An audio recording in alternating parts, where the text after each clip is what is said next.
তোমার নাম কি বাবা? আনোয়ার। তবে বলো তোমার নাম কি বলো?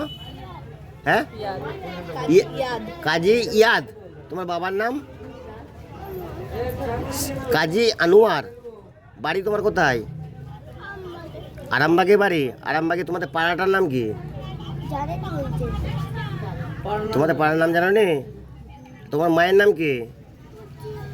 কি? রোকিয়া বেগম? হুসনিহারা? কি? রোকিয়া বেগম। আচ্ছা আচ্ছা আচ্ছা, ঠিক আছে। তোমার আরামবাগে বাড়ি তো? জ্যোতিষ জগতে অদ্বিতীয় ডক্টর অঞ্জন শাস্ত্রী, আপনার উজ্জ্বল ভবিষ্যতের একমাত্র দিশারি। Call for booking 7477886099 or log in www.anjanshastri.com। Download করুন আমাদের exclusive mobile app astro Anjan.